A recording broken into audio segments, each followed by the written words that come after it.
Hello, everyone. Can you hear me?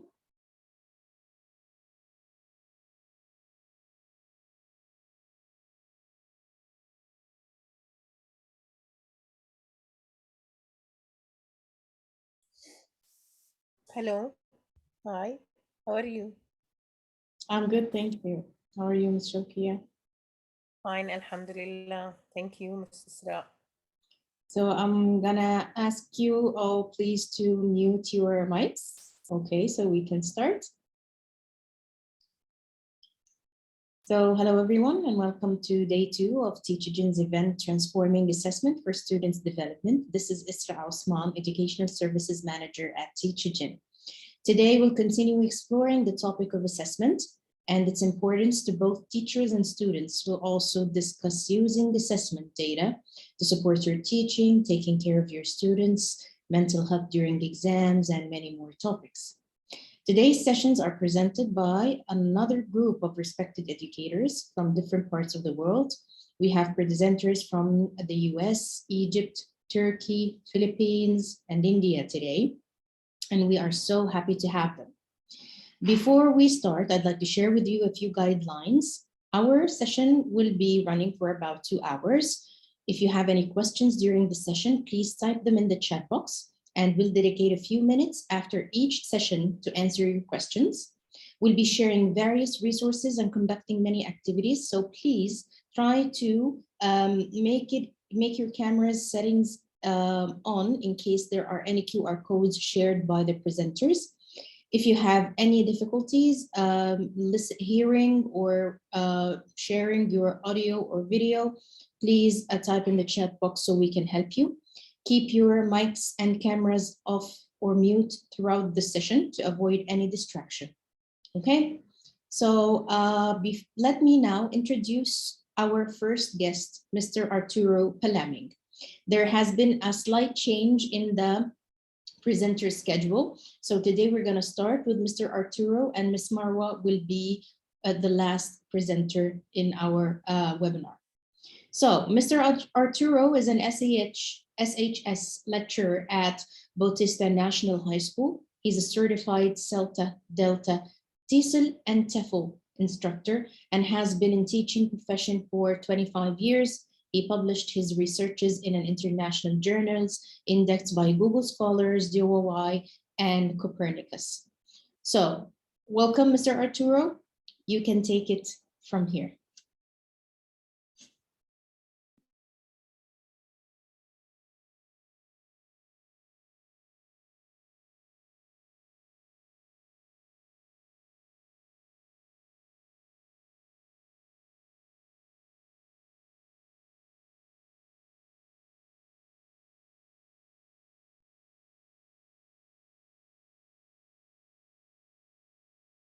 Can you hear Mr. Arturo, everyone?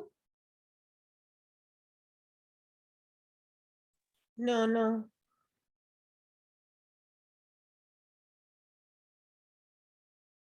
Okay, Mr. Arturo, it seems like your sound is not audible to us. We can't hear you.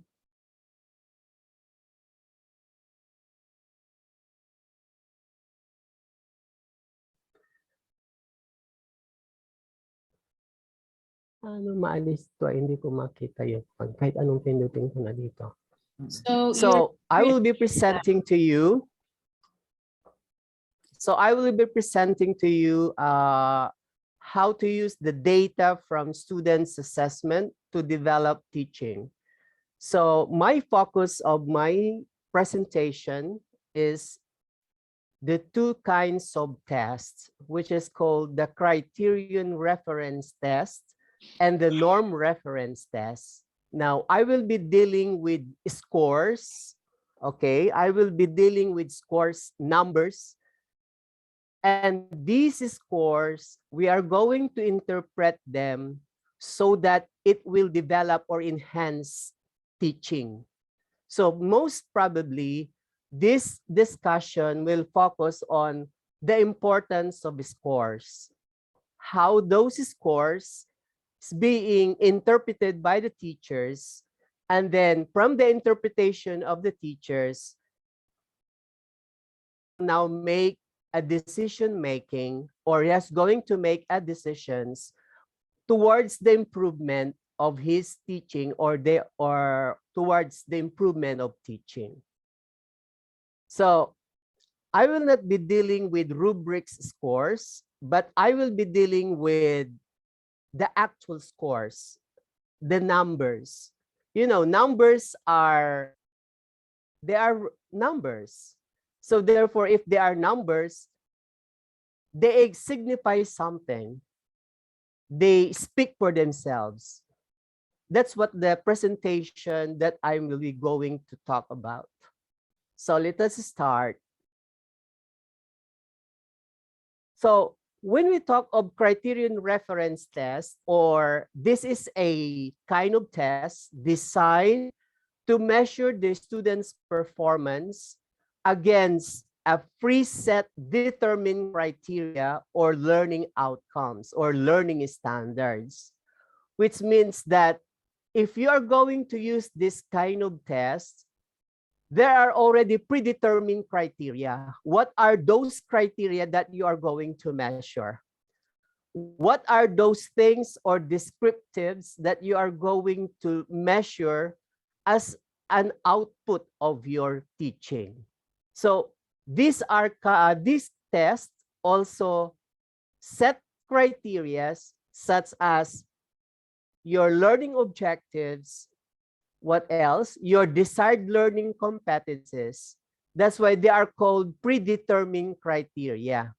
So the teacher themselves will be the one to determine what are those criteria so that they will be included in the exams or the tests that they are going to prepare. So what are those predetermined criteria? So let us have that.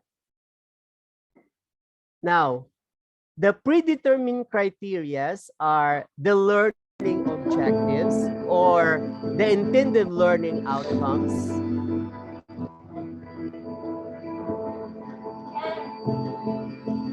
What is this?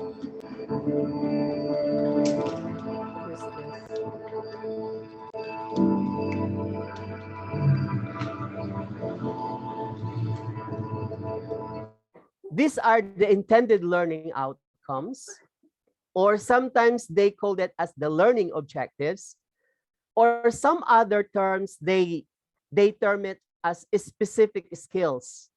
So these are the predetermined ideas. Specific skills, you are going to put them in a questions. Now, these are the things that you are going to look into in a criterion reference test. Or sometimes you are going to look at the performance-based objectives. So you are going to construct a test because you are going to look at the performance of the students. And this is considered to be a predetermined criteria. What else? Sometimes it is called a desired learning competencies or a desired learning outcomes. Or sometimes it is called as the essential learning outcomes. So in other words, when we say predetermined criteria, these are the criteria that the teacher guides the teacher in order to make the tests.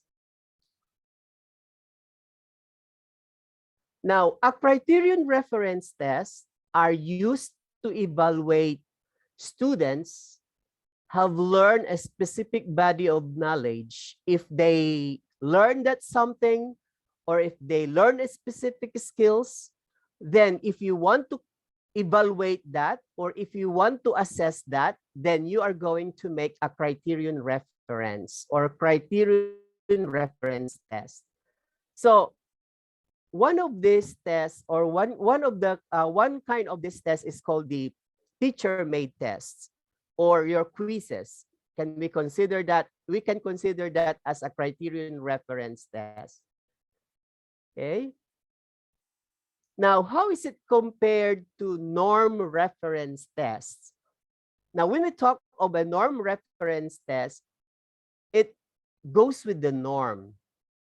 It ranks, or it is designed to rank the takers or the student into a bell curve, or a distribution of scores that resembles or graph or outline like a bell.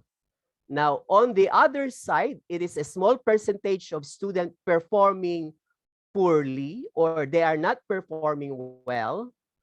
On the other side of the bell, the students, small percentage of students who are performing well.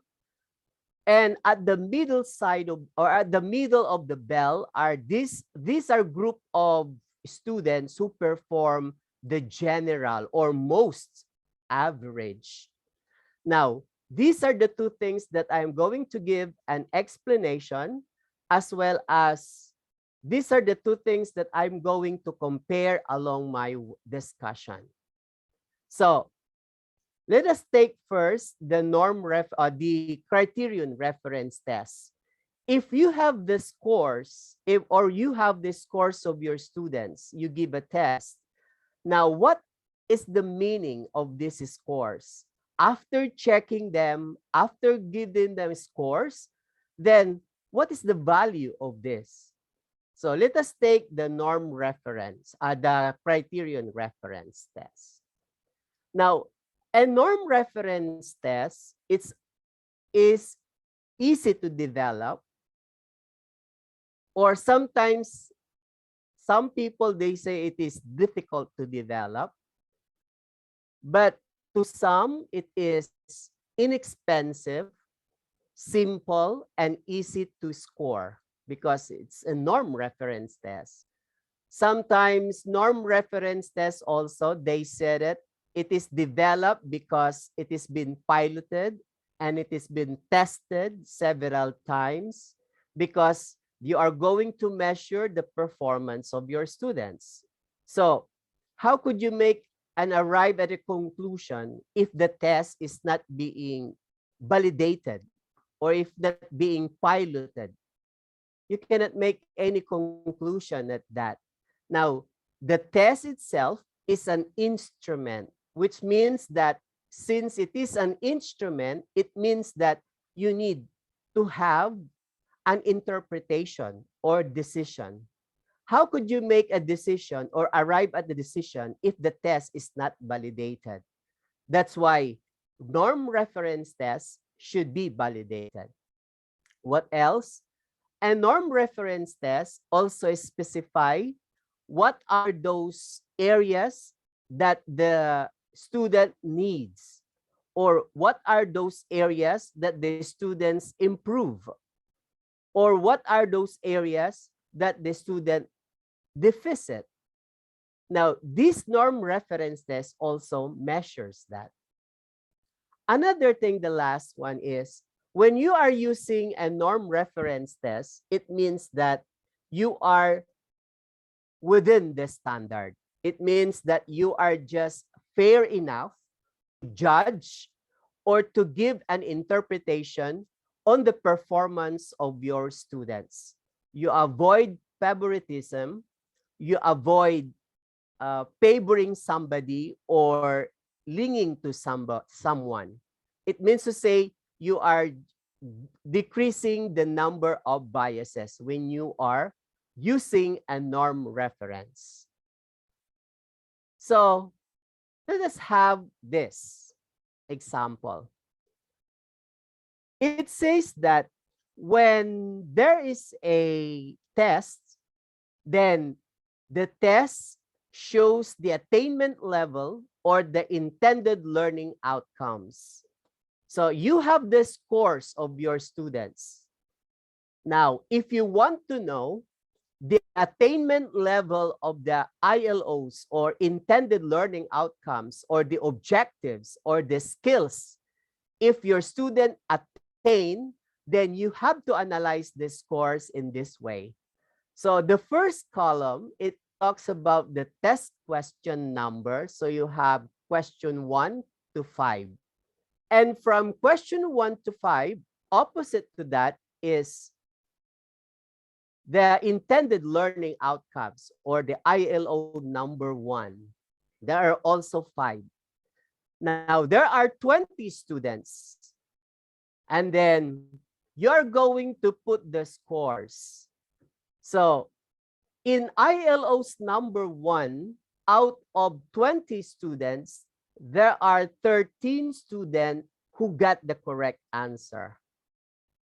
ILO's number 3 and number 4, respectively, they have 5 and then 18.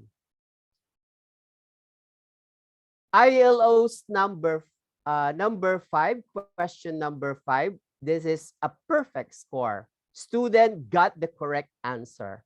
Almost all of them. You got 20.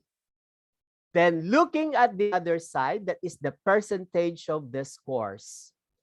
Now, if you're going to get the average, 13 over 20, it means that out of 20, the average or the total performance of the students is 13, and out of 20.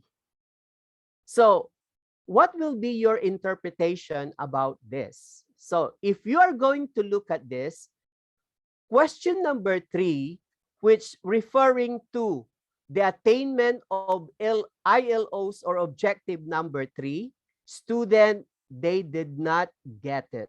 Most of the students, they had a very poor performance on question number 3, which is the objective number 3.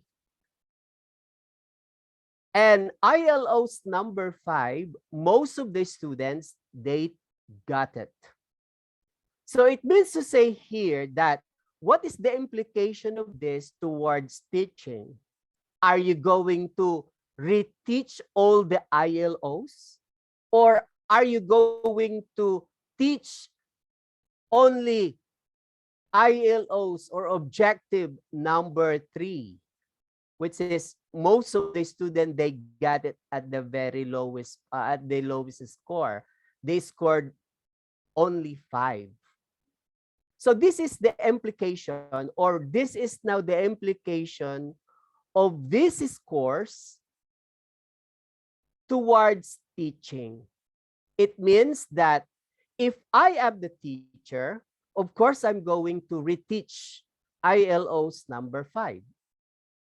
And I'm also being cautious with the question formation of question number 5, which means that most of the students got it perfectly, which means that there are 2 interpretations there. It could be the exam or the question in number 5 is very easy. That's why they take it very positively and they get perfect marks. Or the question or the students learn these skills.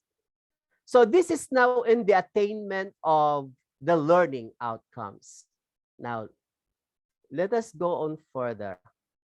Now, assessment scores also provide means for comparison of performance. This is also one important aspects of scores to the teachers. So from here, from this presentation or from the table, you can see that there are 3 exams given. The number of assessment, which is 30 items, the first assessment, the second assessment, and the third assessment. There are two groups. You are catering for 2 groups of students, Group A and Group B. Now, if you want to compare the performance of these 2 groups, then you are going to get their main performance scores, or MPS, which means that the total score divided by the number of students. Now, from that point, they will reflect their performance as a group, but not as an individual. Okay? Please do not be misled by that. If you are going to compare the scores, then you can use MPS, or the total mean divided by the number of students. In this way, you can get the mean performance scores and you can compare the performance of group of students, but not on individual skills. Okay? So in the first group, so you can see there that they have 21.75 and 1865. Second exam, 25.61 and 19.15. And the third group, 24.42 and 27.75. Which means that what I'm saying here are the mean performance scores, the total score divided by the number of students. So from this, I could say that the third group is far better than the first group, or the first exam is better from is not better the third exam of the two groups, because they have 24.57 and 18.22. Okay, so let us move on further. Another one there is assessment score improves validity and reliability.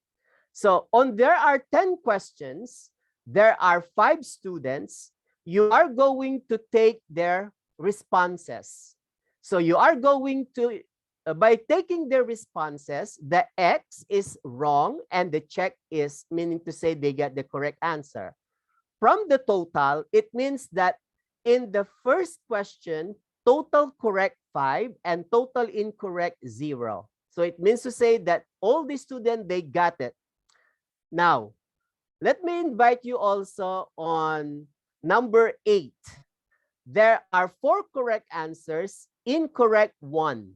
So it means to say here that there is already a discrepancies, or we say, if you are going to look at the reliability of the test, it means to say that this question, number 1, is easy, and question number 8 is a little bit difficult for the students. Okay? Or question number 3 is a little difficult to the student because they got it only 1. Okay? 1 student got it correctly, and almost all of them got it a mistake or incorrect. So you can now realize here that it could be a point of reliability, which means that those questions who are difficult, you change them. Okay? Those questions who are easy, you can change them also into an average. So in here, you can realize that the exam is, you can also use the scores here for validity and reliability. Now, number 4, the scores is also important as an indicator of academic performance. So it means to say that you can compare here the midterm, the progress exam, and the final exam. The number of students, you can compare their academic performance, which means that from their scores, is there a progression? Okay, is there an improvement that you could see? Okay, now assessment also, or scores, could also use as an intervention of students' learning needs. So from here, look at those scores that has a stars or asterisk. Let's say there are 20 items, 1 to 5 students. Student number 1 needs an instruction about writing. Student number 2 needs writing instruction or intervention and vocabulary. Student number 3 needs writing instruction or intervention. Number 4, reading and listening. Student number 5 needs writing and listening also. Okay. Now, in number 6, scores also can tell the effectiveness of a teaching capabilities of the teachers. They can say, you can say that my teaching capabilities is effective or not effective by looking at the mean. Okay. can say there. And number 7, you can say also that the scores of the student, you can say that the teaching method is also effective by using a pre-test and post-test. Before pre-test or before, you are going to measure the student's ability. Then you employ the teaching method, and then you measure your post ability, and then you can say their performance. If there is an improvement, then there is the teaching method that you employ is effective.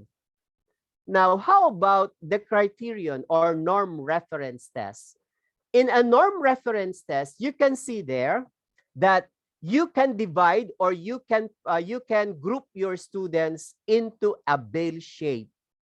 So the bottom numbers or the bottom dot, okay, they are what we call standards.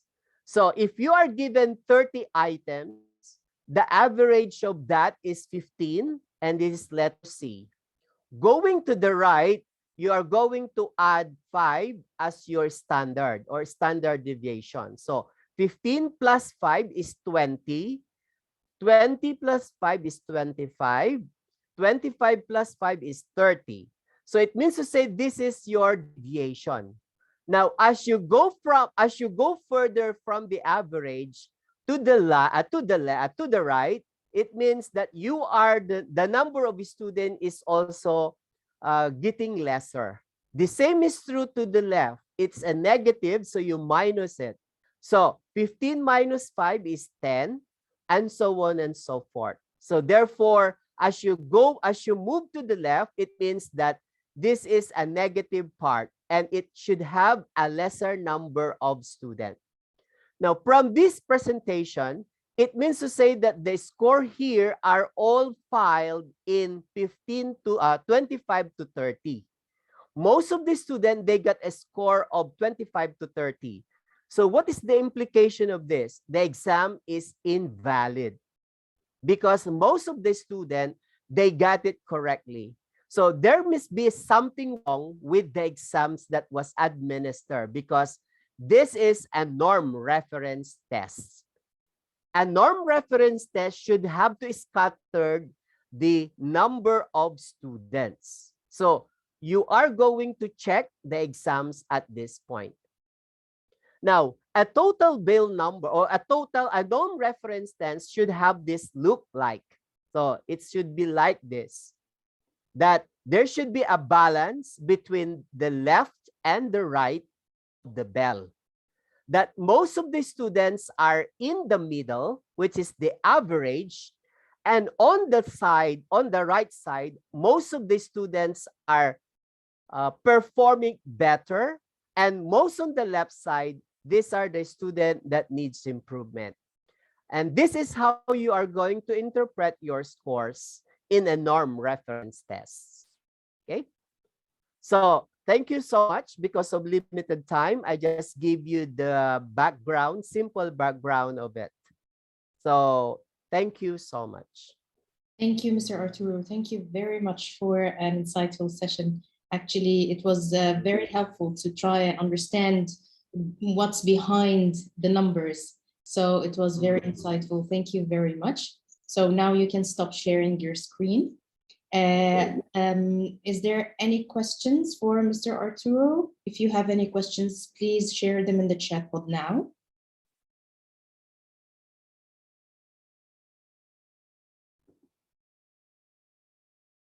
Okay.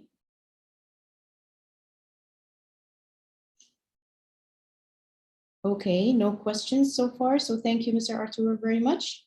It was a pleasure having you. Thank you so much. Thank you.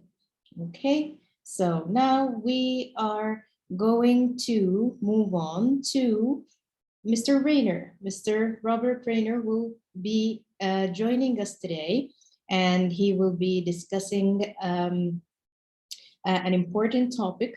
And this topic is actually operating at the hyphen of teacher researcher. Welcome, Mr. Rayner.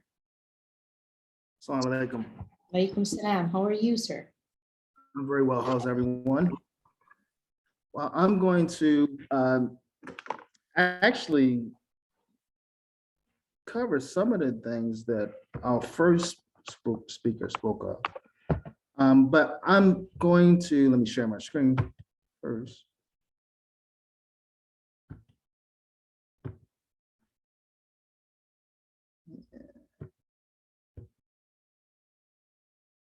All right.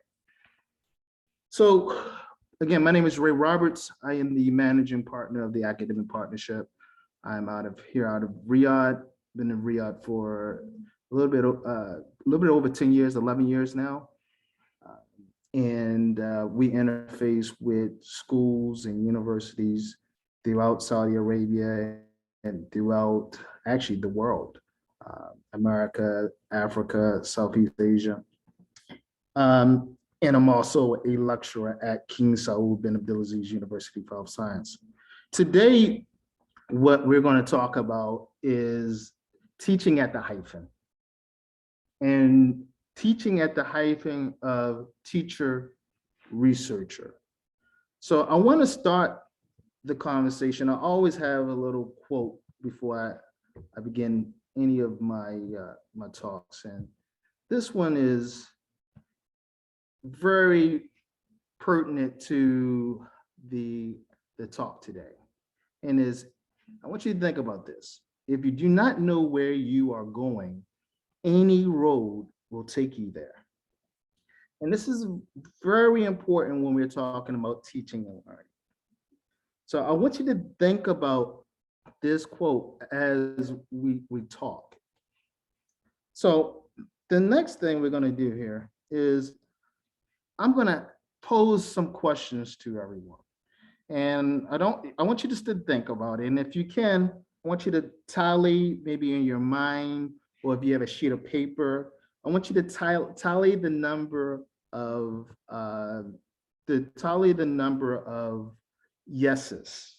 Okay, so there's about 23 questions, and I want you to it's in your mind. You don't have to share with anyone, but it's really to explore whether you are a teacher researcher. Okay, so try to tally up. You don't have to share. First question: do you collect and aggregate student data before you meet your students, meaning before the school year starts? Second question: do you write a yearly and semester plans to determine expected outcomes and benchmarks? Do you talk to your students' prior year teachers, if you can, about each student's wants, needs, and expectations?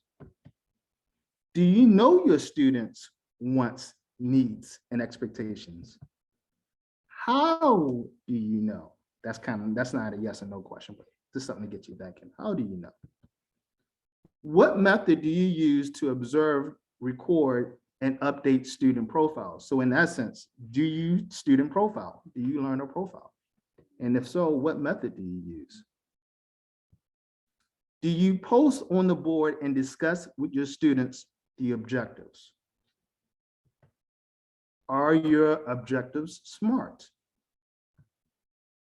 Do you post on the board and discuss with your students the standards that are addressed in every lesson? Are your objectives aligned with the standards? Do you conduct a diagnostic to determine what students have retained at the beginning, middle, and end of the school year? So that at the beginning, it would be information from the prior year. Do you conduct pre-tests before the beginning of each unit? Are your summative assessments valid and reliable? Our previous speaker spoke about valid and reliable. Do you write, revise, and update your daily lesson plans?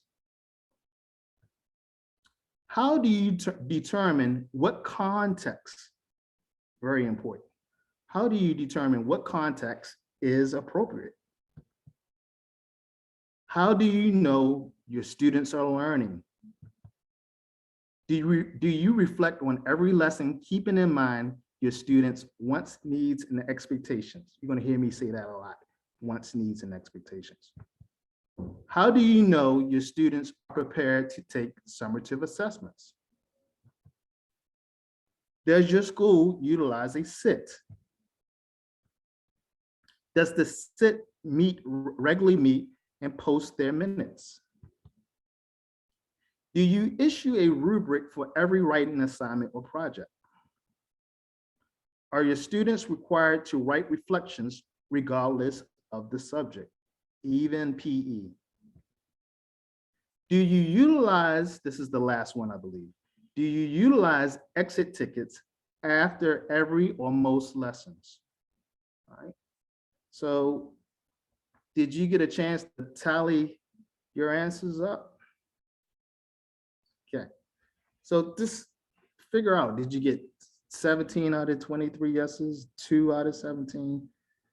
Those questions are, if you answered the majority of those questions, yes, you're probably in the realm of teacher researcher.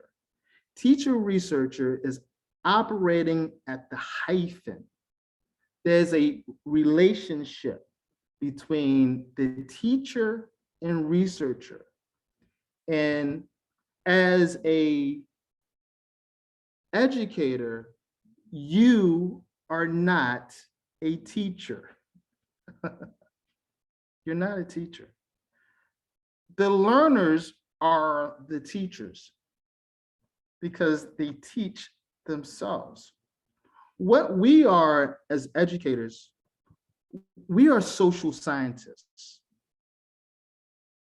And what we do is we ask questions about our students, about how they feel, about their want, needs, and expectations.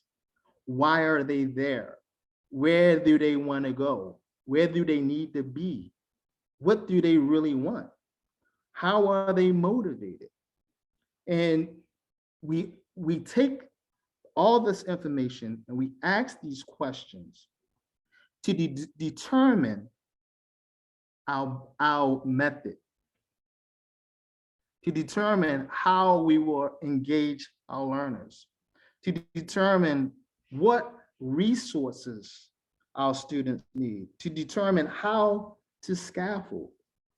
That's a researcher. So we as educators, we play both roles, and we have to play both roles. You're not a teacher. The students will teach themselves if you facilitate the instruction or the information. Facilitate how the information is delivered. They will determine how, as Durskin says, whether that information gets into their long-term memory or their closet. Okay. Our job is to ask the important questions. It's what we call inquiry or classroom research or action research. Okay, so a teacher researcher does the following acts. First, and all these acts are related to data. First, we collect data. We collect data right from the beginning of school. We think that when it's the last day of school, be like, oh, it's the last day of school. I'm going to take a vacation for 2 months and, oh man, I don't have to return back to August. No, no, no, no, no. You know, research suggests that for learners, one of the negative impacts on learning is summer vacation. And I would respectfully submit that that's for all learners, including the teacher researcher, the teachers, the educators.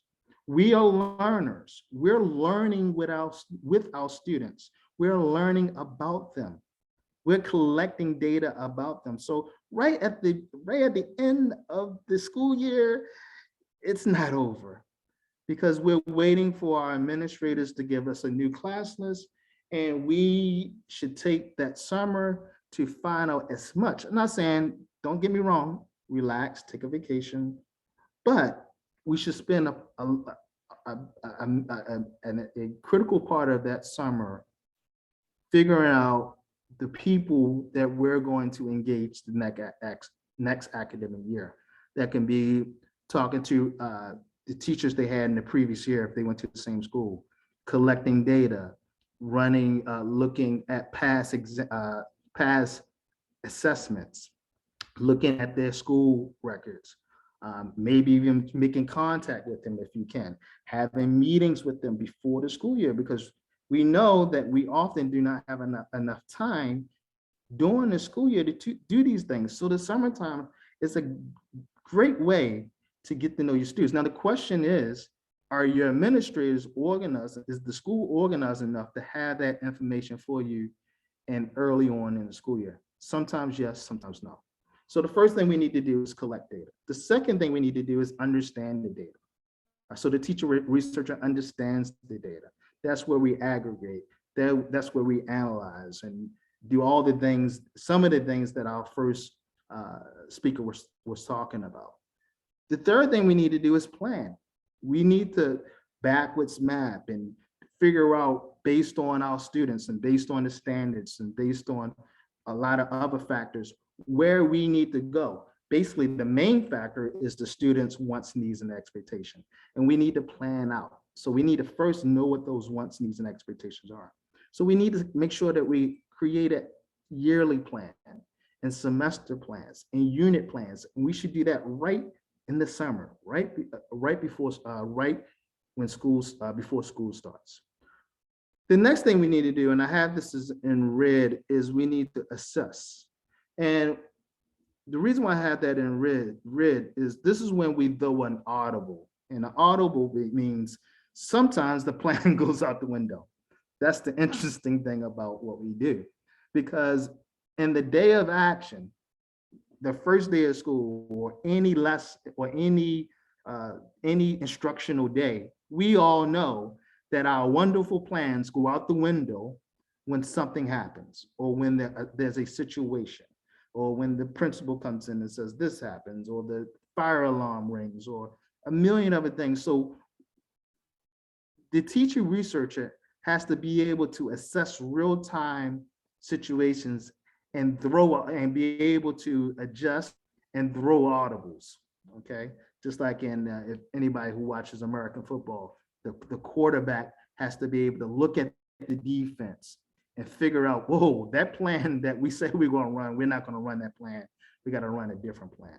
And this is very important, especially in the K-12 classroom. The teacher research executes. Then as the teacher research is executing, the teacher researcher is observing his actions and the student's actions. And how do you do that? How do you do that, right? The best thing with all this technology is to film yourself teaching. Sometimes that may not work based on the policies of your school. That's one of the best things you can do, is film yourself so you can later on reflect. But observe. In the literature, we call it teacher noticing. Notice our actions, how we interact with one another. And this is important to observe, and then collect that data. All these things are the collection of data. Then we reflect on the data that we collect. And then based on our reflection, we adjust. We go and we change things around. All right. So in essence, inquiry drives the teacher researcher.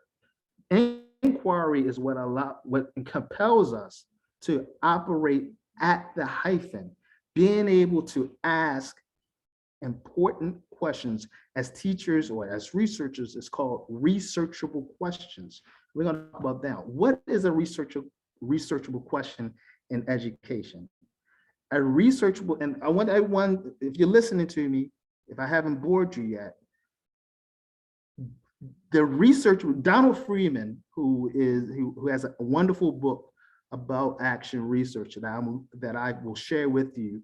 I'll give you my my email at the end of this presentation. I will share his book with you. He says that it's the researchable question that allows us to inquire properly and become a very successful teacher researcher. And the researchable question is, let's go back for a second here. The researchable question has to be second order emic. Second order emic. What do I mean by second order emic questions? Okay. Emic, the word emic means inside. So when you do research, there's two types of research perspectives you have. You have etic, ETIC, which is outside, and you have emic, which is inside. Well, as the teacher researcher, we're inside. We're with the students on the ground. We're facilitating. We're talking. We are them. We are the researcher. We're with them. We're not looking from the outside in. We're in the battle with them. So it has to be, that question has to be formed from an emic perspective. And second order, as it relates to education, the question has to deal with feelings and perceptions. Very important. And whose feelings and perceptions? The students. Sometimes the teachers, depending on what the question is. So let's look at some examples of a second order emic question. So one of the questions we need to think of, we might ask, or an example of a second order emic question is, what do students think about doing group work assignments? Okay. What do students think about doing group work assignments? Another one would be, what are students feeling concerning using holistic rubrics? Excuse me, what are teachers' feelings concerning using holistic rubrics to grade reflective essays or reflection essays? Okay, so that's one from the student perspective, one from a teacher perspective, then depending on what you're looking at. But notice, these are examples of second order emic questions. So when we form these questions, these researchable questions, it gives us something to observe, and it gives us a mission to collect certain data so we can do all those things that I listed earlier: reflect, observe, adjust, all those, assess, okay? And we need to do that by asking questions, by asking researchable questions, second order emic, inside, dealing with perceptions and feelings. Let me be clear. It is not a researchable question if you already know the answer to it. It's not a researchable question if there is one answer. Let me say that again. It is not a researchable question if there's only one answer. There has to be multiple answers. Gives us a lot to explore. Okay, so that means that I have a quote, and this is actually from Donald Freeman's book. That means it will take a very long time. Being a teacher, this is about the journey. Being a teacher researcher is not about the destination. It's not about getting to the end of the school year. It's a journey to get to know your students' wants, needs, and expectations, and it may take a very long time, because what ends up happening is it's not about answering the question. It becomes about asking more questions, inquiry. Okay. Now, this is where the formative assessment is powerful. In Ray Roberts' world, if Ray Roberts was the king of education, I would have no summative assessments. If I was the king, I definitely would not have any high stakes assessments. Okay, definitely would not have any high stakes assessments. Maybe we can talk about summative assessments, but the assessment that is essential for the teacher researcher is the formative assessment, because it enables classroom research. It's the vehicle that will allow you to know and take you to students' wants, needs, and expectations. It's the instrument that you use to collect data on students' wants, needs, and expectations.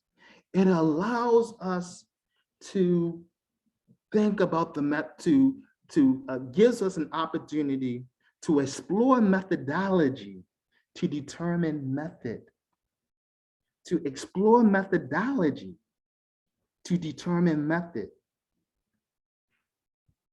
Our friend, Dr. Camara DeVello, he talks about in the post-method condition, that the post-method condition is about reflection. So we don't look at just trying to find the next greatest thing, tablets and smartboards and online and this Quizlet, and that's the big problem with education. Everyone's trying to find the superstar for that year. Oh, I use Quizlet or I use Class Era. And no, Camara DeVello says we should, instead of looking for that one method that will work, this is the wrong way, wrong road. Instead of looking for alternative methods, we need to look at alternatives to methods. And Camara DeVello says there's 3 things we need to do in order to do that. And the key, and keeping in mind this idea of reflection. And when we talk about reflection, we're talking about inquiry. We talk about inquiry, we're talking about operating at the hyphen. And what are those 3 P's? Particularity. You have individual students in your class that has individual and different wants, needs, and expectations. Practicality. You must do what works. You must be practical. And possibility. And this is the one that a lot of people get the particularity, they get the practicality, but many of us, we fall short on this 3rd P, and that's possibility. Possibility is about being brave as an educator. It's about doing what is the best for your student at that moment, at that time, and advocating for your students. And the best way to advocate for your students is to operate at the hyphen. It's to operate at the hyphen, to inquire, to have a mind, a perpetual mind of inquiry. That's what the post-method condition is. I'm coming to an end. Without formative assessments, there's no differentiation, there's no personalization, there's no learner profile, there's no scaffolding, there's no student-centered learning, and there's no possibilities. And that's what we're there to do, is offer possibilities to our students so they can meet their wants, needs, and expectations. And think about this for a second. Carol Ann Tomlinson, who's like the queen of differentiation, right? She says that in order to differentiate instruction, you need 3 things. You need readiness. Students need to be ready. They need to be interested. And you need to have a learner profile. How do you know that they're ready? Through formative assessments. How do you know that they're interested? Through formative assessments. And how do you keep and maintain and update a learner profile? Through formative assessments. So, what is a formative assessment? My simple answer to that question is anything that allows you to become a teacher researcher, any data that allows you to become a teacher researcher and operate at the hyphen. Do we have some time for questions?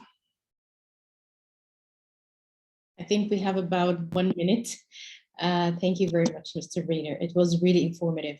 And to be honest, all the points that you've mentioned today resonates with what I've been thinking lately about assessments. And I feel that it's time to just ditch the one exam thing that just puts the future of students on stake, whether they go to the university or not. I think we need to transform this into something more practical and something that is more appropriate to the 21st century learners. So thank you for that. We have a question from Ms. Tasneem. How do you implement the learner profile in your classroom? Great question. I was hoping somebody would ask that question. Well, we implement the learner profile going back to day 1. Once you get your student profile, I mean, your student list of the people who are going to be, students who are going to be in your class, try to do your best to get as much information about them go to prior year teachers. So if they were coming, if you're a fourth grade teacher, they're coming into the third grade, talk to the third grade teachers about them individually, as a group, if they're moving as a group or individually. See if you can get as much information about them. Some schools allow you to talk to parents, parent conferences. You'll learn a lot from parents conferences. But the number one that you can is the first day, and maybe even the first week, forget the syllabus, forget the course book. Don't do any learning in the first week. Well, it's gonna be learning, but don't do anything in the course book the first week. Get to know your students and find a way that's good for you to record your students' wants, needs, and expectations. It could be a spreadsheet, it could be a journal. It could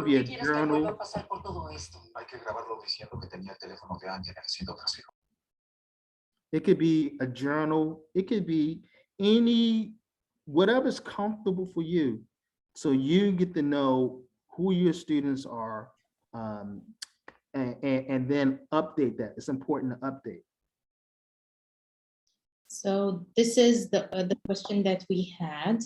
I want to make one point, just give me 10 seconds. Yeah. Just to give you a point of reference about how important the learner profile is. If we look at adaptive learning, right? We look at adaptive learning. The adaptive learning programs rely on the learner profile. They do not operate, those computer programs do not operate until they first get information about students. That's why there's always a pre-test, and they normally ask the students about, sometimes they ask the students about what their likes, basically their wants, needs, and expectations, because they cannot adapt to the students' needs if they don't know anything about the students. So every adaptive profile or adaptive learning program has a learner profiling element programmed into it. Yes, that's true. Yeah, totally agree. So thank you, Mr. Rayner, so much for your valuable session. And now we are going to have Mr. Ahmed Uzunsinar. Unfortunately, he won't be able to join us in person today due to an urgent matter, but he shared his recorded session with us. And this is the first time actually we do it at one of the Teachogen's live webinar, is to share a recording of one of our presenters. So in his presentation, he will be discussing assessment through students' eyes. So let me introduce Mr. Ahmed quickly for you. He's an IBDP English teacher. He's also a head of department and co-MYP coordinator and a co-editor of Teaching Cycle Academic Practical Review. So we'd like to share you, Mr. Ahmed, for sharing your presentation, but unfortunately you're not here with us today. Hope you can see this in the recording. So I'm gonna be sharing the screen now with you to watch the recording of Mr. Ahmed in a minute.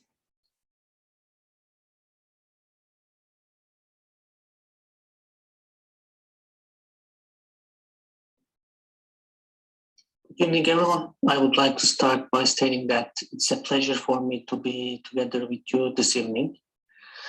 I want to share my ideas about how you can become a learning partner by focusing your assessment approach on your students in your classroom, in your school. When I went to school, there were two groups of students in the classroom. The first, the hardworking and the teacher's favorite students, and the second is the students whom teacher admits to failure and does not even bother to include in the lesson. These students were made to feel that they failed at every opportunity. The students were evaluated according to their success, and difference was put in the face of the student. The mission of the schools has changed. Schools today focus not only ranking students, but also helping students achieve specific standards. And this evolution in the school's mission means that we cannot allow students who have not yet met the criteria to fall into losing streaks, surrender to despair, and give up trying. Instead, we can accelerate this process by creating learning environments that will involve the students taking responsibility for their own learning. The new assessment approaches that develop with the process force us to adopt a new assessment vision that can benefit from the source of confidence, motivation, and learning potential in every student. To ensure that all students experience the productive emotional dynamics of winning, we need to move from unique reliance on assessment that confirm learning.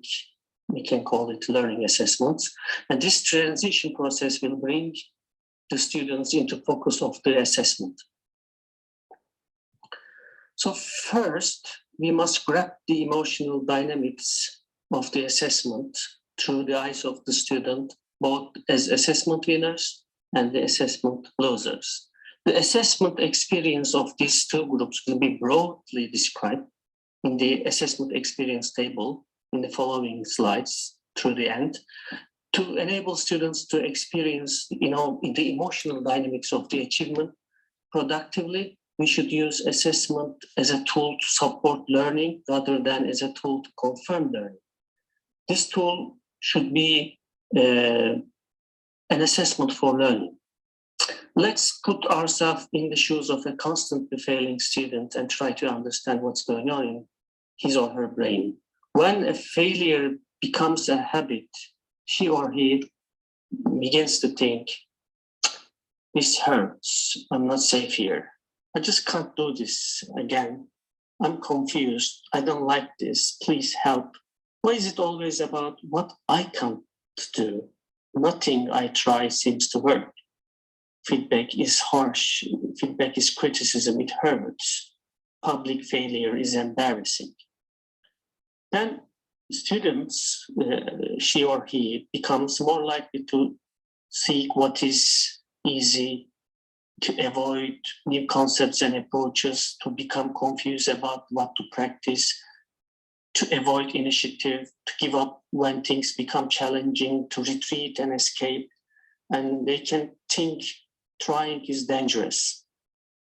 And if you have a learning ecosystem in your classroom, in your school, this system can lead to self-defeat, self-destruction, negative self-fulfilling prophecy, a denial of responsibility, high stress, no feeling of success, boredom, frustration, fear, inability to adapt, yielding quickly to defeat, failure to master prerequisites for the future success. So what should we educators do? And I think firstly, it is necessary to change the learning ecosystem in order to change the assessment approach in the school. I think we should start with the most critical places, the classroom. The correct construction of the language between student and the teacher in the classroom will also break down the emotional barriers to learning. Likewise, assessment for learning begins when teachers share achievement target objectives with students, presenting those expectations in student-friendly language, accompanied by examples of exemplary student work. Then frequently, self-assessments provide students and also teachers with continual access to descriptive feedback amounts they can manage effectively without being overwhelmed. Thus, students can chart their trajectory toward their teachers' transparent achievement targets or objectives. Assessment for learning provides both students and the teachers with insightful information that they can use immediately to improve their performances. With this information, students can both evaluate themselves and use their information in this context. As students experience and understand their own development over the time, they realize that they can achieve success by continuing to try. Also, this process will place them on the winning line and keep them there, keep them on the track. Also, as teachers, we should keep in mind that teachers and students are partners in the assessment assessment process for learning. For example, teachers can have students review case studies of varying quality and work with them to create a student version of performance appraisal that will be included in the rubric. Or students can prepare multiple choices tests in the parallel with the topic of upcoming final exam and use these tests to analyze their strengths and weaknesses and see topics to focus on in preparing for the exam. Yes. In addition, students can hoard in their portfolios as evidence of their learning. Portfolios are also important, Finally, I think students can also partner with teachers in explaining their learning achievements by leading their own parent discussion, parent meetings. This is also a good idea. However, we need to evaluate our assessments regarding the quality of the evidence it provides and its impact on future learning. High quality assessments encourages more learning. Low quality assessment hinders learning. It is essential to understand emotional dynamics of the assessment evaluation experience from students' perspective to assessment evaluation effective for the development of the school. When we use assessment for learning, again, assessment becomes more than one-time situation at the end of a unit. Instead, assessment becomes more a series of intersecting experiences that enrich learning process by making students feel comfortable and also focused on progress, even if there are occasional failures. At this significant point, I would like to give you an example, one of the summative or formative assessment activity approaches that we frequently use in the IB schools, international bachelor schools. We call it GRASP. Let me stop sharing my screen and let me share my PDF for explaining the GRASP, what is GRASP. So what is GRASP assessment? Performance task assessment, GRASP, is a design tool to develop a performance task emphasizing the context. Yeah, so context is important. And also, this acronym stands for the steps. This acronym stands for the steps in the process, which include goal, role, audience, situation, product, performance standards, which are criteria developed for success. Okay, so let me explain each one.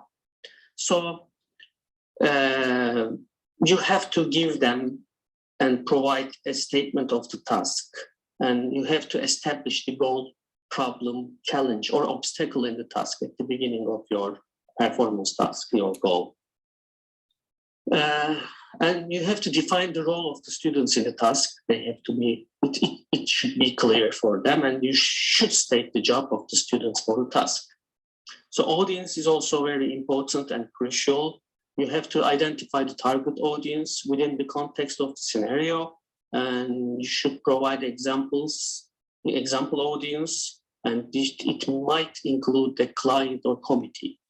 You have to give them a situation. You have to set the context of the scenario, and you have to explain the situation. And these performance tasks should end with the product. So you have to be clear about what the students will create and why they will create it. And at the end, you should provide students with a clear picture of success.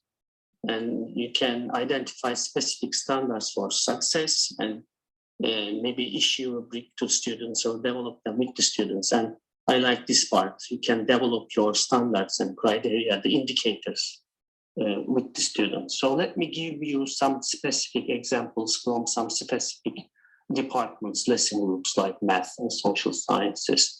Okay, let me give you one example from mathematics example. Okay, this is performance task scenario, a GRASP with mathematics example. The goal is here with the scenario is to minimize costs for shipping bulk quantities of M&Ms. Their role, they are an engineer in the packaging department of the M&M candy company. The audience, the target audience, non-engineer company executives. In the situation, they need to convince penny pinching company officers that your container design will provide cost-effective use of the given materials and maximize shipping volume of bulk quantities of M&Ms and be safe to transport. The product, performance, and the purposes, they need to design a shipping container from the given materials for the safe and cost-effective shipping of the M&Ms. Then they will prepare a written proposal in which they include a diagram and it show mathematically how your container design provides effective use of the given materials and maximize the shipping volume of the M&Ms. And criteria for success standards, the container proposal should provide cost-effective use of the given materials, maximize shipping volume of the bulk quantities and of M&Ms and be safe to support, and their model must make mathematical cases. This is just a mathematic grasp the performance task. Let me give you one more for social studies. Their goal to help a group of foreign visitors understand the key historic, geographic, and economic features of the region. Their role, and they are an intern at Regional Office of Tourism. Audience, a group of 9 foreign visitors who speak English. They have been asked to develop a plan, including budget, for a 4-day tour of the region, and they have to plan their tour so that the visitors are shown sites that best illustrate the key historical, geographic, and economic features of the region. The purpose, the performance, or the product, they need to prepare written tour itinerary and a budget for the trip. They should include an explanation of why each site was selected and how it will help the visitors understand the key historic, geographical, and economic features of the region. They have to include the map. And the criteria for the success, they have to include that itinerary map, key historical, geographical, economic features, clear rationale for the selected sites, blah, blah, and so on. I have many, many examples, and when you search it, you will find many, many different examples for this approach. I think you should use it. Maybe you are using it. I think you should and you must use it as an approach or key and a way to assess your students' performance for your lessons. Okay, so let me finish my presentation with an important table that I mentioned at the very beginning of my presentation. So your students were thinking before your learning environment or ecosystem, and now they are thinking, I'm doing good, I'm doing fine, I succeed as usual, I want more success. School focuses on what I do well, I know what to do next. Feedback helps me, it's not hurting, it doesn't hurt anymore, and it's not criticism, and public success, not embarrassing, I'm feeling good about it. Then they start to seek challenges and they are excited about new ideas. They are practicing with gusto. They are taking initiatives. They persist in the face of the setbacks and they take risks. They can go for it. This is important when you do it, when you have that kind of learning environment in your classroom, the self-enhancement, positive self-fulfilling prophecy, acceptance of responsibility, manageable stress, feeling that success is its own reward, curiosity, it is really important also, enthusiasm, continuous adaptation, resilience. This is maybe one of the most important 21st century skills, resilience and strong foundations for the future success, this kind of stuff. You can lead to your students, and these are their feelings and maybe their skills. Okay, let me summarize my ideas at the end of my presentation. It is essential to create a school ecosystem that adopts new assessment and evaluation approaches with the changing mission of the schools. Also, adapting changes from macro to micro, that is from school to classroom. Adapting the assessment model learning in the classroom is also an important approach. To use the assessment as a tool to support learning rather than to confirm learning, this is also important. We should create a student-friendly language and we should adapt feedback, forward feedback. This is also important. Your feedback should support them for their learning. Being a learning partner with the student is important, and adapting a classroom environment where they take responsibility for their own learning is also very, very important. That's all for my presentation. Thank you for listening. If you have any question, you can send me an email. Thank you very much for this opportunity.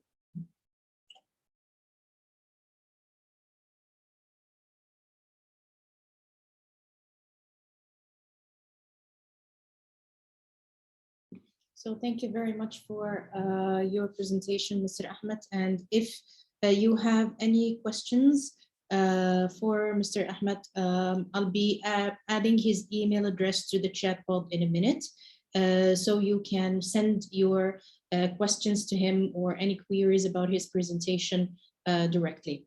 And now we are going to start our next presentation with Dr. Sharon Grace.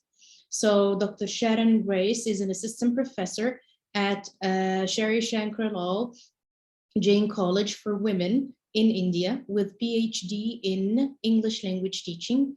She has published articles and journals in both ISSN and ISBN. So Miss Sharon is going to introduce us today to the role of testing and its impact on assessing the learners. Welcome, Dr. Sharon.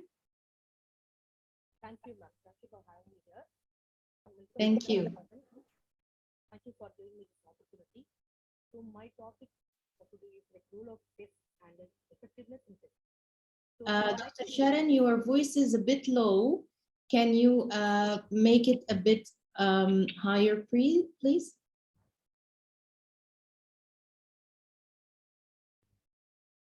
yes, ma'am. Yes, yeah, it's better now. Thank you very much. You can start your slide share now. Thank you. Is the slides visible, ma'am? Yeah, the slides are visible, but not in slide share mode. They are like in separate slides. Okay.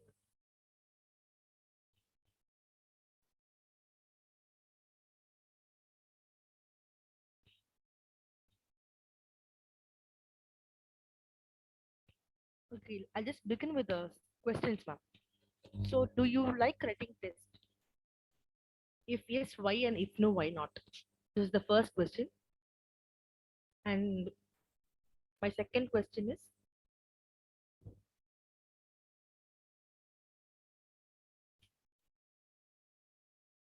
what is your opinion upon conducting a test as a teacher?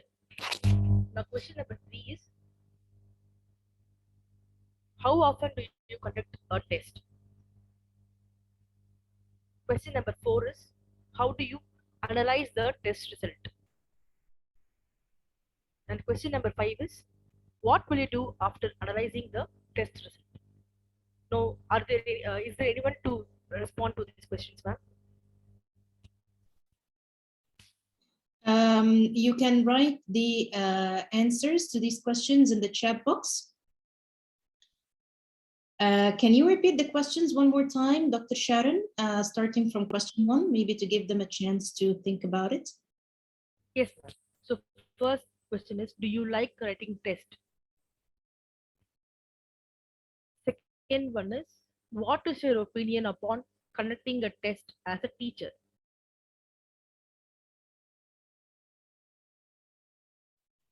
Third question is, how often do you conduct a test? Fourth question is, how do you analyze the test result?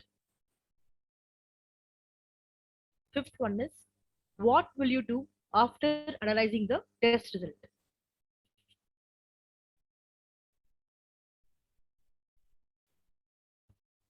Okay, I'm gonna wait for a minute to see if there are any answers in the chat pod. Okay, so Mr. Bara is saying yes, because it shows how fruitful my teaching was. Miss Dana says Yes. no, tests are a nightmare for most teachers. And Mr. Sneem says, I like writing tests because it's a great opportunity for the learners to express themselves. Okay, ma'am. So let me just start my presentation now. So all those were the inputs relevant for my session now. So based on that, I'm going to start the session. So now before, what does testing mean?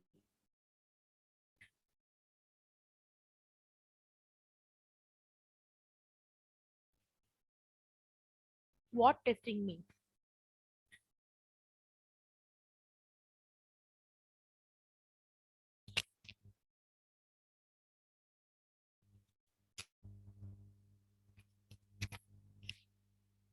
So from the basic point of view, we often test something. We test some product for its validity, like how far the product is very strong. So before the product gets launched to the market, it will be tested. There'll be a logo stating that the product has been tested. Likewise, the tests which are designed by the teacher needs to be tested for its validity and its reliability and the other things.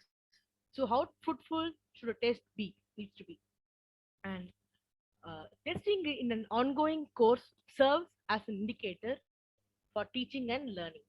And testing assures the quality of teaching and learning. And testing, it lets teachers to introspect one's own teaching methodology and other practices. And on the whole, testing reflects one's teaching. And even from the learner's point of view, testing directs them towards attaining the goals. So they must understand what is the purpose of learning particular subject and what are the goals.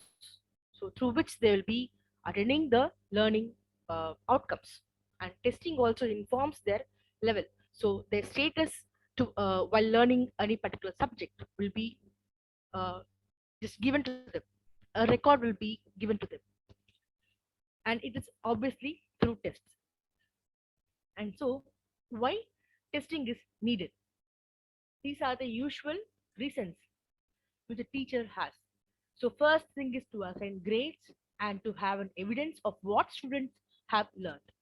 It's actually a record of the students' performance, the students' understanding. A teacher will be checking the level of learning. And obviously, test is to test one's teaching method. And it also measures the teaching methodology as much as equal to the learner's understanding. And now, uh, to test the knowledge of the subject, to motivate students to study, to gather responses and use it as a data for future reference, to provide feedback, to identify the problem which is related with teaching and learning, to document the test papers as an evidence and reference for research purpose, to direct teaching and learning. So the gentleman who spoke before me, they just made a point like how much effective will a test score be for a teacher, and that is how. So the purpose of testing, as I have said before, uh, teacher and students will be motivated by the test scores. The aftermath of conducting a test will actually give some insights upon one's teaching and process and the learner process also. So now testing motivates and informs students and how well they have learned the subject matter. And testing is an opportunity for learners to demonstrate their understanding, abilities, skills, knowledge, performance level, and aptitude. So now teachers can learn about their learners' understanding of the subject, as well as identify the potential areas of improvement in the teaching. And for the stakeholders, like it helps parents to know whether the children are meeting their expectations of the curriculum, and also test gives them an overall idea about the learning in terms of grading the skills and competencies which can be applied in a successful manner. And to learn about assessment literacy in teaching and learning, which educators define as the knowledge and skills associated with designing, selecting, interpreting, and using high quality assessments to improve student learning. So testing has the purpose towards all the stakeholders, not only the teacher and students, but also the institution and the parents who are part of their learning. So testing needs to provide the information and their status of learning to them. And uh, assessment literacy, from a teacher's perspective and the learner's perspective, what is the role of an assessment literacy? So for learner, the assessment literacy will guide them by giving them appropriate knowledge about how to assess what students know and can do interpret the results of these assessments and apply them to improve their learning and program effectiveness. So on a course, these assessment literacy, which means the tests will be giving them the adequate knowledge required to understand about their own learning process. And for teachers, it helps them to perceive, analyze, and use data on student performance through teaching. So all these are the information which the teachers get from their learners. So instead of having an oral feedback, so tests will speak to a teacher more than their responses in a classroom. So this is like some people will be very hesitant towards giving their feedback. So their writing will the test taking, like the people who give the responses to the test will actually help the teacher more, and also it will reflect their learning perspective and role of tests. So I would like to quote these lines by Prescott. Determining what the test is to cover concerns not only amount of material or context to be covered, but also the skills, knowledge, attitude, and understanding to be tested. And what is to be tested will depend on the teacher's goals. If the teacher has specified these goals clearly in his planning the task of setting boundaries for the test, it will be easy. And now, as I said before, teaching is incomplete without testing. So both go hand in hand towards a course test for a semester or for a period of the course. Like throughout the period of the course, these things needs to be considered as very most important things. So second point is tests guide learners throughout their course duration. And to understand the nature of the test, now one has to have an idea on the washback effect. So this is the main crux of my talk. So washback effect. Now Alderson and Wall, they have done a good observation on the Sri Lankan impact study in the year 1993. So I would recommend you all to have a look at this article by Alderson and Wall. So through the article, it's a phenomenon that functions as a vital part in each and every level of education. Testing, they just consider testing as a phenomenon which functions as a vital part in each and every level of education, and which has marked its importance over the past few decades in the branch of English language teaching. And this has originated from the branch of applied linguistics. The washback effect serves its important function for testing, teaching methodology, and learning process. And now, the next slide. The term washback can be interchangeably used as backwash, and Hughes uses the term backwash in order to refer to the way in which it tests affect teaching materials and classroom management. And now there are the other terms like test impact and test washback. So now it deals with the policies, practices, and other things.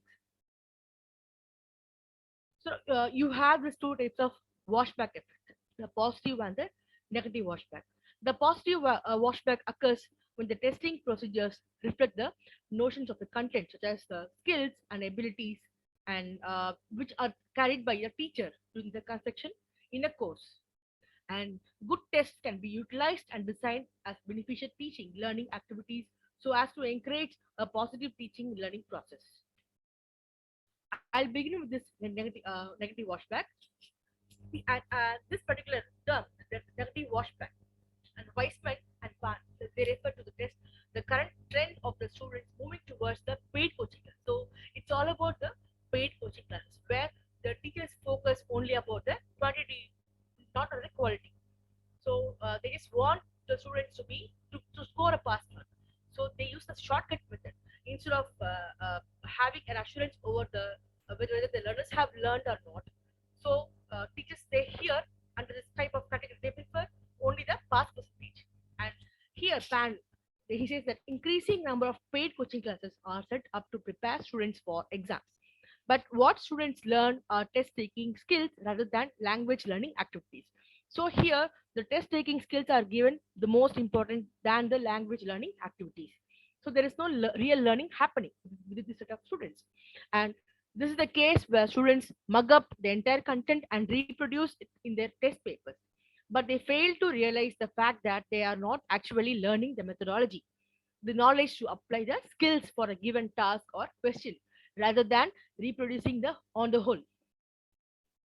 So now you have this another observation like by Davies, who states that when a test's content or format is based on narrow definition of a language ability and so constrains the teaching and learning context, the skill of writing is tested only by multiple choice items, then there is a great pressure to practice such items rather than to practice the skill of writing itself. And how can this positive washback be influenced? And it is all about uh, the result when a testing procedure encourages good teaching practice. And here, the teaching the curriculum becomes the same as teaching to a specific test. So a teacher needs to be very clear about the learning objectives and outcomes, and even the curriculum. So what each and every section and the role of section is all about. This again the same observation, the Sri Lankan impact study by Alderson and Duvall. Their empirical research, it was the very first research to develop appropriate hypothesis. Then language testers began to develop various instruments for measuring washback and impact and evaluating the degree to which they may be considered positive or negative. So based on this study, people in the later years started to have their own set of definitions. So based on this study, how do tests facilitate positive washback? So tests that meet all the requirements in a fulfilling way within a stipulated time frame would facilitate positive washback. And positive washback is guaranteed when tests provides an opportunity for teachers to introspect the teaching and helps them to identify the drawback. It even paves way to change methodologies and syllabus. A good test should be appropriate in its length. And how should a teacher aim to have a positive washback? It lies with the teacher to consider the quality of a test. Now, a teacher needs to carefully analyze the own question paper before it is being tested. So now, a careful analysis of one's need of testing needs to be brought into consideration. And so, why am I going to test my learners? And on what basis will I be testing my learners? So, these are the considerations. And next is to know about the expectation or the objective of the unit that has been planned for test. Third thing is teacher has to seriously consider the role of a tester by setting the question paper. Now teacher is playing a dual role, not only a teacher but also a tester. Now all the goodness which goes into the construction of a question paper needs to be seriously considered by the teacher so that the problems could be avoided, the errors can be avoided beforehand itself. And teacher has to seriously consider the role by creating a question paper without any errors and check with the clarity in terms of instructions and item and marks allotted. So each and every item should be in a clear presented in a clear manner. And if the students are in large number, choose any one test item at a time. So if there is teachers are having struggles with a large classroom, so the teacher could assess the learners by choosing any one test item. For each and every week, the teacher can opt for any item. And it is advised to test your learners content available from the textbook. So instead of searching for the content on the internet, teacher could actually construct a question paper using the things which are available from the textbook. And topic is very important, so which teacher can narrow down the topic for testing the entire class. And even if you want to avoid the negative washback to happen, teacher could avoid choosing the book back exercises or questions to modify the questions instead of asking them in the same manner. So teacher can just slightly modify the question, but not using any confusing terms. But the question could be slightly modified. And so now what is the process of testing? Teacher needs to spend time with each answer paper to provide the appropriate feedback. So wherever it is required, instead of granting the marks just like that, teacher has to spend time with each and every answer paper. It will require a lot of time, but still it's actually good process. And by providing the comments, the short and clear comments as a feedback, this will actually help learners. And at times one could prefer creating a rubric with the purpose of test by understanding the learning outcomes, context, and the learner group. So a rubric is suitable for the learner group and their learner outcomes. So all these things should be considered by the teacher if she's going to use the rubric to test them. And there are more rubrics available on the internet. So the teacher should carefully choose them. Instead of choosing just like that, teacher needs to carefully choose them. So even the language matters. Teacher needs to carry a simple language to, to the rubric, which would help them to learn, understand each and every things given in the rubric. And actually, a teacher needs to maintain a record of each and every test result, and the scores can be charted as the previous sir said, the previous presentation. So all the scores will actually provide a good picture of their progress.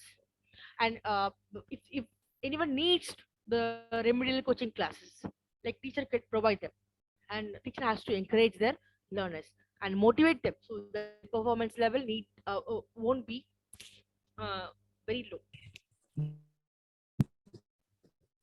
And these are the things which are used by post analysis, like post test. So it's very important, like this is the cycle of testing. So teacher has to administer a test and analyze the result, provide feedback for learners, and chart their performance, provide remedial coaching for slow learners, and identify the learner needs, and gather the feedback which reflects the teaching, and revisit the teaching methodology. And now, why should the tests be conducted frequently? So tests provide useful information for teachers regarding their learning, the learners, and tests help them to identify the learning problems. And they reflect the areas which need to be readdressed in their teaching. And teachers can compare their learner performance between different scores and stick on to the right methodology. And tests assure their testing practice, the frequent data analysis or interpretation post testing. And tests help students to understand their teacher's expectation through the test. Also, the feedback gained to the performance will speak more than their marks. And this will also help them to identify their strength and weakness and reinforce certain things which has to be done immediately after the test. So I would like to end up my session by asking the question, uh, like how far during the current testing scenario, the pandemic time. So all of us would have been experienced this online testing. So like how far are these tests reliable, and how am I to construct a question to prevent my students from copy? Is there any solution?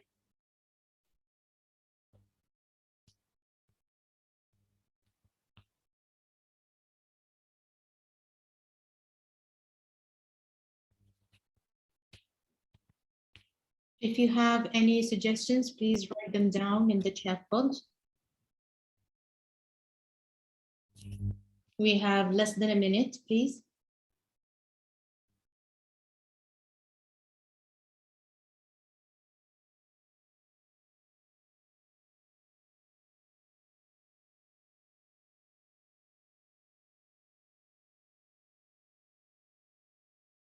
Also, if you have any questions for Dr. Sharon, please type them down in the chat pod.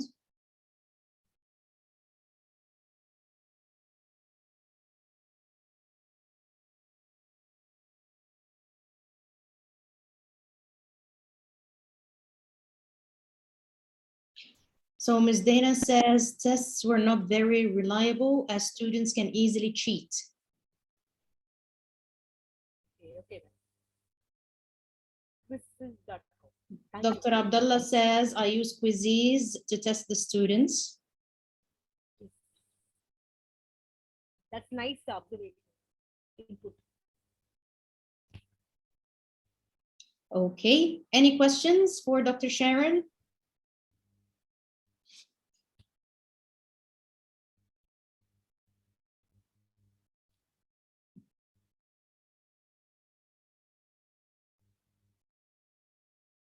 Dr. Jagan says, open book system is ideal. Yes. But it's very challenging to have an open book test. It's very difficult for teacher to set the questions. Thank you, Dr. Sharon. Thank you for being with us today and with such rich information presented to us. And now we will be moving on to our last presenter for today, but not least, of course, Ms. Marwa Mansour. Ms. Marwa Mansour is an English teacher and a head of department, academic manager, IB MYP language acquisition teacher, and Cambridge International Exam Officer in different countries. Ms. Marwa is going to show us today data-driven assessments and how they can be used in improving students' outcomes. Welcome, Ms. Marwa. Thank you so much for the nice presentation. Thank you so much. How are you? I'm good. How is everyone here? Yeah. So you can start sharing your screen now if you have a presentation. Sure, immediately. Yes. Okay, can you see the screen now?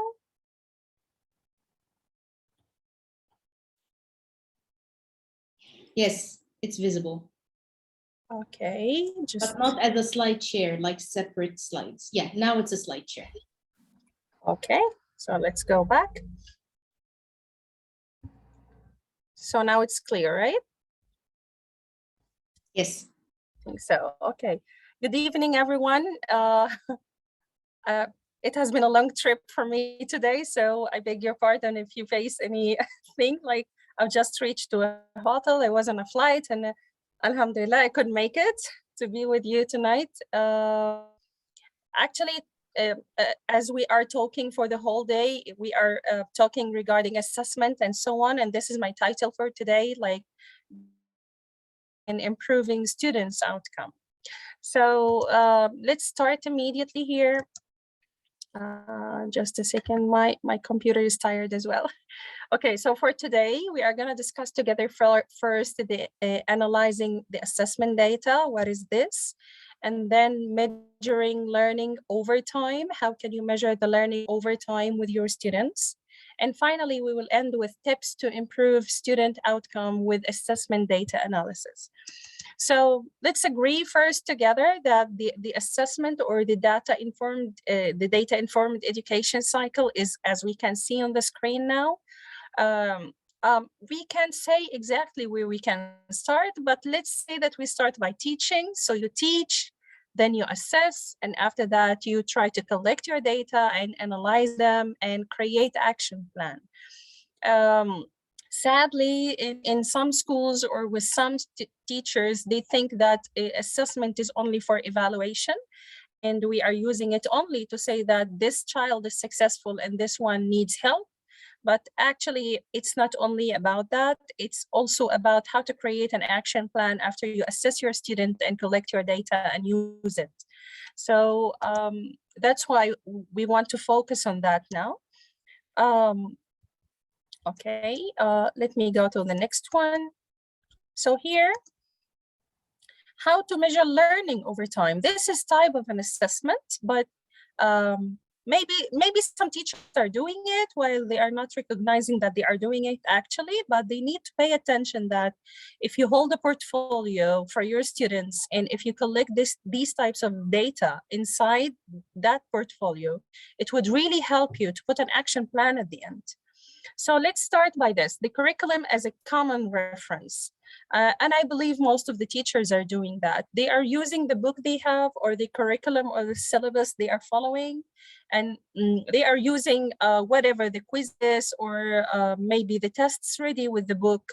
Or in some books also, there are some pop quizzes and those types of things just to evaluate their students. So this is a mean that you can measure the learning over time. So this is one. The second type is to measure your learner understanding.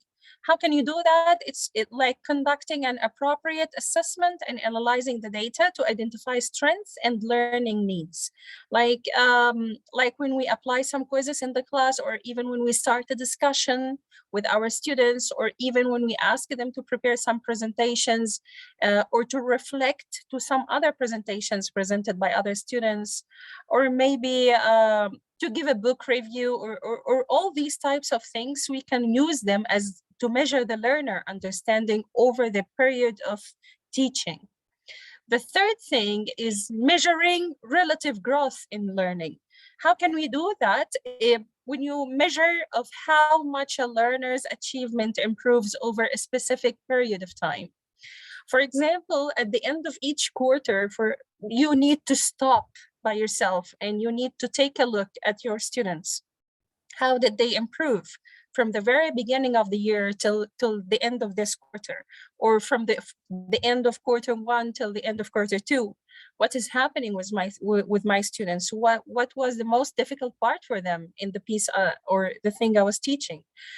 So here again, I'm trying to learning over periods of time.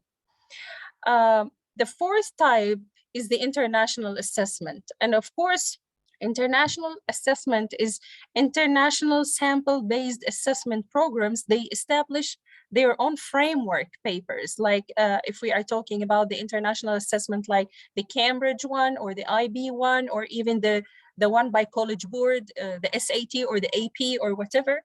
They are establishing their own framework papers and do not refer to a specific curriculum.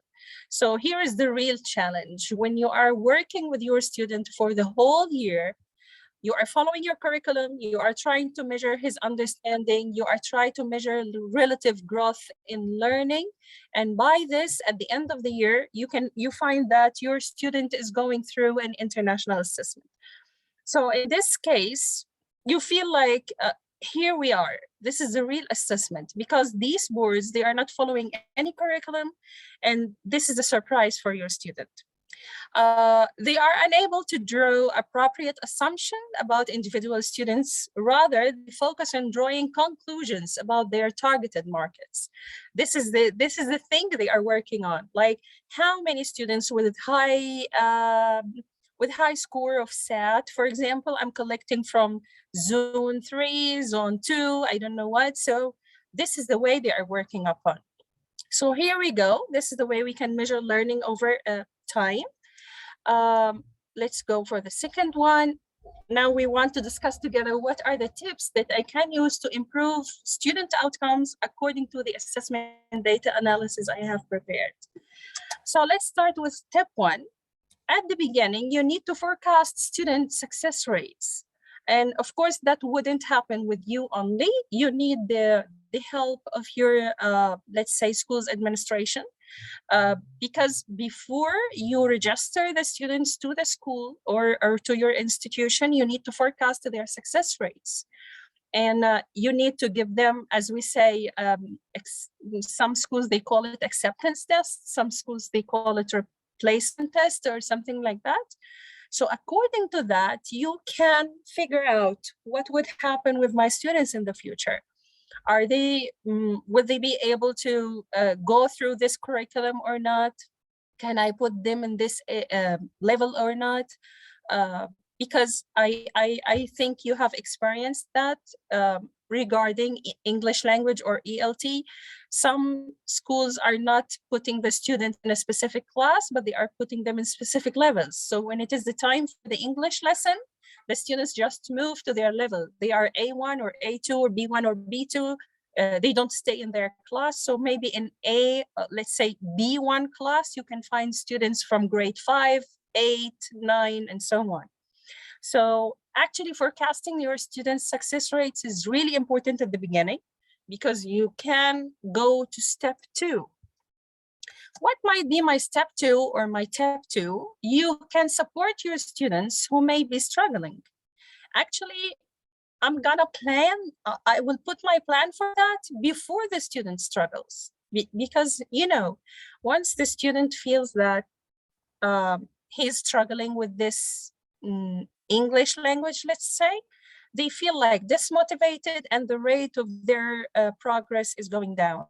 So we don't want to go through that. We can support them in advance after my placement test, and I know that this student needs to be in A1 level, for example, or this student is going to be in B1 level, but they are struggling with these types of, let's say, grammar parts or whatever. So we can support them, but by some differentiation or whatever. So this is the second step we have for today. Support your students who are struggling before they struggle. Design that before you start with them. Try to fill this gap before they fill in it, okay? The third tip we have for today is evolve curriculum to match your student demands and needs. And this is really critical because we have seen in many schools and many teachers, they are given books and the teacher is just following the book as blind, and it's really tough job or tough part for her or for him to evaluate the students and try to measure what to use, what not to use, or I don't know, sometimes even we had to change the arrangement of the units according to the needs of our students, or maybe to stop working with this book for a little bit and just find an easier one and go with that book, and after that we can go with the other one. So here we go. You need to be, I don't want to encourage you to be against the administration of your schools, but sometimes you need to be the decision maker here. You know better about your students. You are the one in the class with your students. You are the one who everyone asks you about the results of your students, so do the best for them. Maybe you can customize something at the beginning for them just to put them on the right track. And after that, you can start with your curriculum or go with your book. And I'm gonna ask you about that, who tried this before. After that, our fourth step, use your data to make a plan. And I have mentioned that a while ago, but now this is the time. Here we go. We are evaluating our students for the whole year. And I did some, or maybe before they joined the school, I did the placement test for them. They are inside my class now, and I'm trying to help them before struggling. And I'm using the correct curriculum according to their needs and demands. And now, let's say I apply the test for them or a quiz or something, and I have the results. Here's the point. When you are planning your exam or you are preparing your assessment, you need to figure out, first, you need to balance all the topics inside your curriculum into the assessment. I'm not gonna bring all the exam or all the test from unit 1, but I'm gonna just make it balanced somehow. And while designing your assessment, you need to put in your mind which units I'm using here. Maybe you can mark them aside. And after your students finish answering, and after you finish checking your exam for yourself, for helping your students more, go back to your exam and find out, where was the common mistake in my class? Was it in unit 4? Was it in a specific question? Maybe a type of question my students couldn't answer because they are not well trained on that. Maybe it's a specific piece of grammar that I couldn't focus on, or I didn't give them enough worksheets on it. Maybe they are weak in listening, so I need to focus on that. So here we go. This is the analysis that you are trying to do according to the data there in their papers. So collect these data, try to categorize them, organize them for yourself, hold your own portfolio with you, and put these data inside. And after that, according to that, start to make the next plan. What I'm gonna do next week. Next week, maybe I'm gonna stop my plan and I will work on these weakness points. I will work on filling those gaps, because I don't want my students to go on with those gaps. They will struggle more and more in the future. So when you play a game and there's a checkpoint, so try to make some checkpoints for yourself. My last tip for you is talk to your students about their data. Even if they are young learners, believe me, it's important for them and they understand it. Of course, if they are very young learners, like primary students who are in grade 1 and 2 and so on, maybe you can work on that silently, or maybe you can share this data with their parents, or maybe you can get the help of the counselor to talk to the child about the problem he is facing or she is facing with like this part of English, the phonics, for example. But if they are middle school or high school, it is way better to talk to the child himself and to have that type of teacher-student conversation. Like, he needs to know what's happening exactly in his paper. He needs to take a look at his mistakes. He needs to share with you, what is the problem here? What are you facing? What's happening with you? Maybe you don't understand. Maybe he was distracted in this lesson and there is no problem with this student. Maybe he is just distracted. During that lesson specifically. So this conversation would help you reach to the key of this student. How can I reach you? How can I reach your mind? How can we fill this gap together? Okay, to fill this gap together, you will need to read this book, for example, or you will need to answer some extra worksheets. I'm not going to give this to your friends, but it's going to be only for you. He or she, your student, need to understand his data and how did you analyze that? How did you measure his level? And what is going to happen? What's the next step? Now we are talking about the results, what is being planned for the future.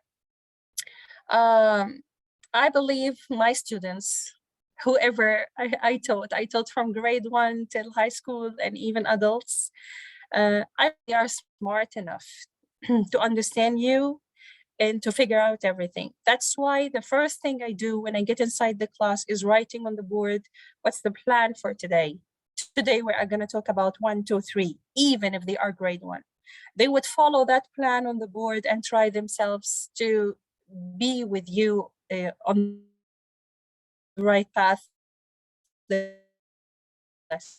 Together, I think I have spent already like 15 minutes. I would like to leave like 5 minutes for us to take a look at this graph, and after that we can discuss things.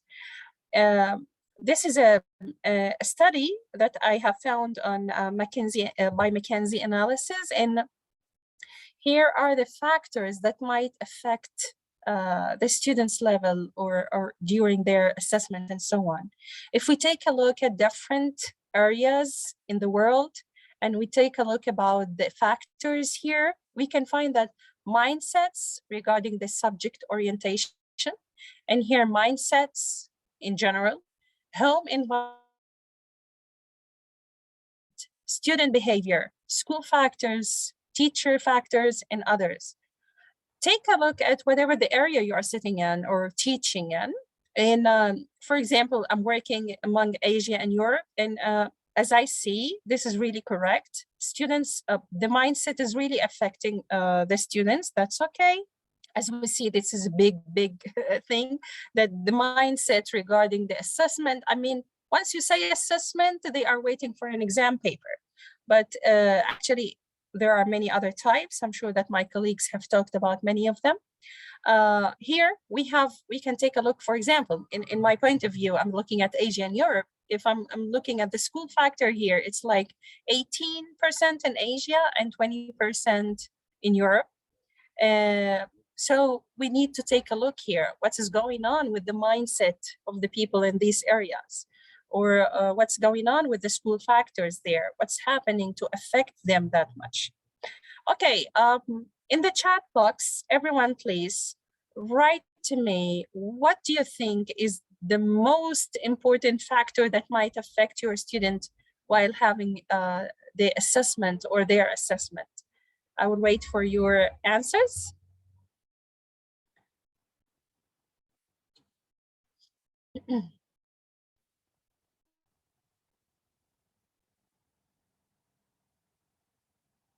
Okay. I can see that home and school environment. Mindset again.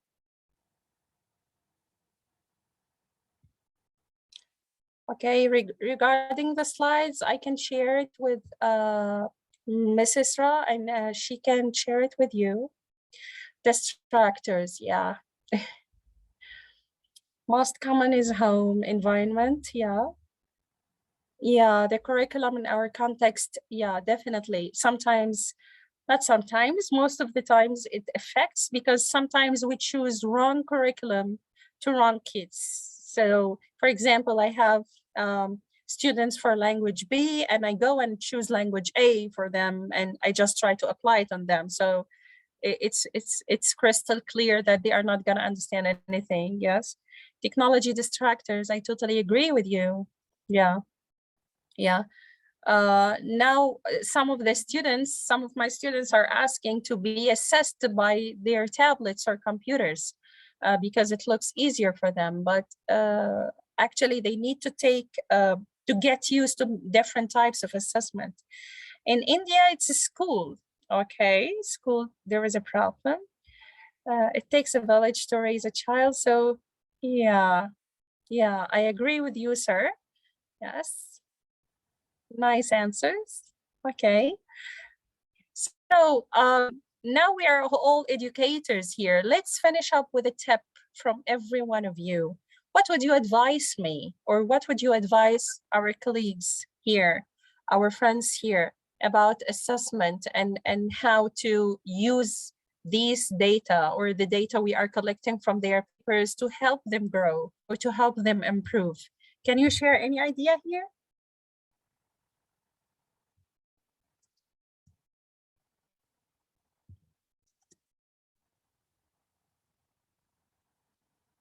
Okay, if anyone tried anything and it was successful, would you share your ideas after the exam or after the quiz? How can you go on with your students?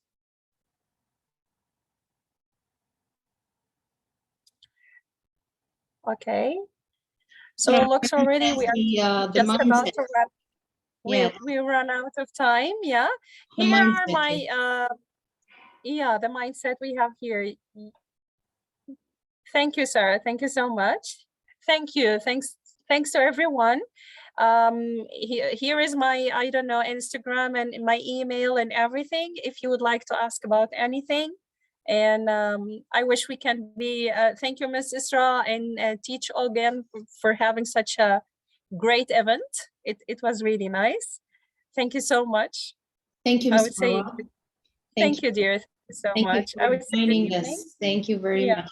Thank you everyone you. for being with us today, and would like to thank you for attending both days with us, and I hope that you found them both of benefit to you. And of course, if you have any questions or concerns, please send us an email at info@teachogen.com. For the recordings, they will be uploaded on our YouTube channel.